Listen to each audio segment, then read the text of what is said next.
Jesus Christ talked about in the New Testament. Some lady came up to him and said, thank you for, whatever. Thank you for healing me many times.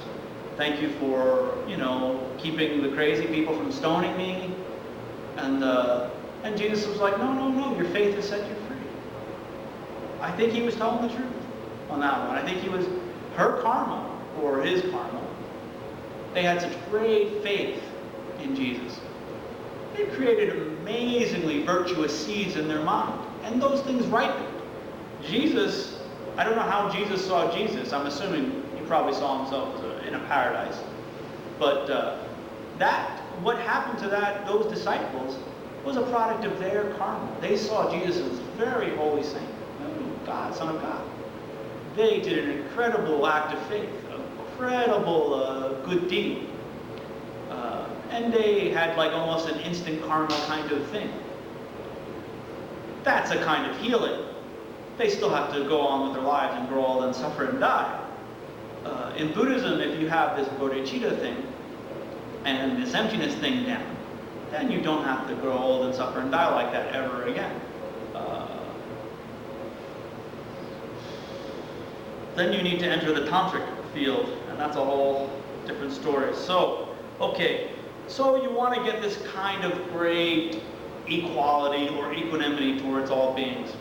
And it starts out by just seeing all beings as being the same. In what way? All beings want to be happy and want the causes of happiness. All beings want to be out of suffering and the causes of suffering. Then, through some of the rationales that we just talked about, you might come to the realization that these beings may have been your mother. And all you have to do is think about the things your mother, if you've had a mother in this life, a good mother, that they've done for you, and just compound that eternally into your past lives.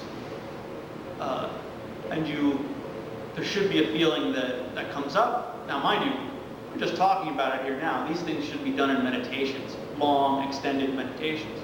Mind-numbing at sometimes, meditation, but and then something should rise up in you. My God, there's no way I can pay them back. It's like big time payback, and there's no way I have the funds. If all the beings around you have taken care of you as your mother for countless lives, then you're collecting a lot of non-virtue in this life just by the way you treat people and you see people. There's no way you can pay that. I mean, your mother has done, Mama Yeshe used to say, people in the West, in America, don't like the mother thing too much. Think grandmother. Because, a lot of people have problems with their fathers or their mothers. Think grandmother. And, they, number one, they gave birth to you. You would not, although this life has many aspects of suffering, this life is meaningful in that you can use this body and this mind to get enlightened. So just the fact that they've given you this life is amazing. The fact that they protected you while they walked around pregnant. Maybe they didn't smoke cigarettes. Maybe they didn't drive NASCAR, and scramble you up in there. The horror of childbirth. When I've seen some pictures in the emergency room, it's like, my God, that's like more than horrible and the worst pain I've ever. I've experienced some pretty hardcore surgeries, but what poor ladies have to go through to give birth, and then they pull out this slimy little red little thing and shower it with love. I mean, I've seen some of those babies. They're the prettiest thing, they're coughing up phlegm and blood and mucus, and they wipe your butt, or they get somebody to do it, and they wipe your snot, and they protect you, and they work their ass. Like, I had a working class mom who was a beautician, and she got jobs at the 7-Eleven and the this and that, also that I could have like the kind of sneakers I wanted. It's shameless. The things that I put my mom through, or like a dirt bike, and she worked her ass off. And And then you think about, they're just the times that they've, like I was sick very much as a child, and they say in the scriptures, in the meditation that we'll do after, is that a mother would rather die than to see a child die. They are dying as they're taking care of you sick.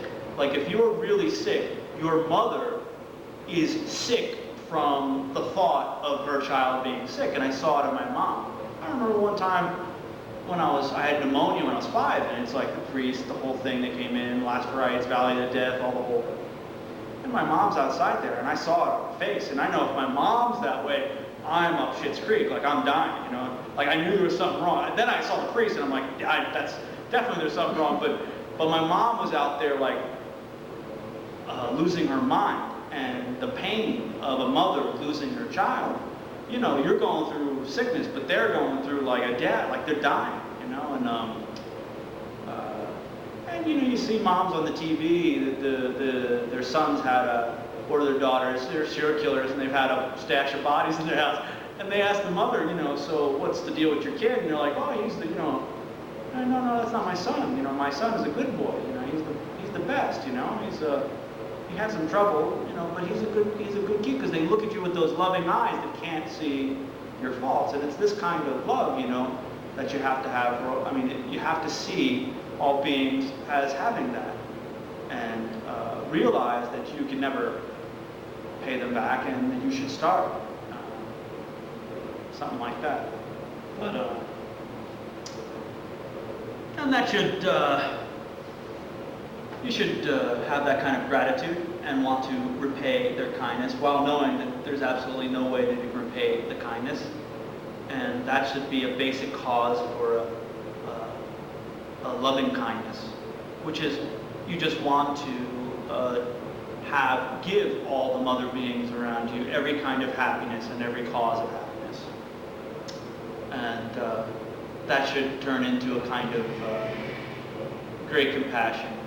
And a kind of great compassion that would just want to take away every suffering and every cause of suffering. And that those causes, all those previous causes, should work to getting this kind of great, extraordinary compassion, where you say, if nobody does it, I'm going to do it. Like Mother Teresa. Nun goes to like the slums of Calcutta because, geez, if I don't do it, nobody else is going to do it. You don't have to get that extreme. Master Shantideva in the Patience chapter of the Bodhisattva Charyavatara, he says just start with vegetables and potatoes as far as what you can offer people. If it's beyond your capacity at that time, do what you can. But if you want to get bodhicitta, this is one of the 7. There are actually exchanging self and others, and the 7-step program. The 7, Tsongkhapa combines them into the 11th step. But generally they teach you this way first, and then show you the 11th step. And then that kind of great kind of personal responsibility. Very similar. If you've seen the cheesy movie of Lord Buddha's life with Keanu Reeves as the little Buddha, at some point he sees all the dead, he sees the suffering, all the classic stories of the Buddha, the old people, the sick people, and then he sees a Brahmin. Oh no, that's after. Then he sees of dead bodies everywhere, burning them. He's like,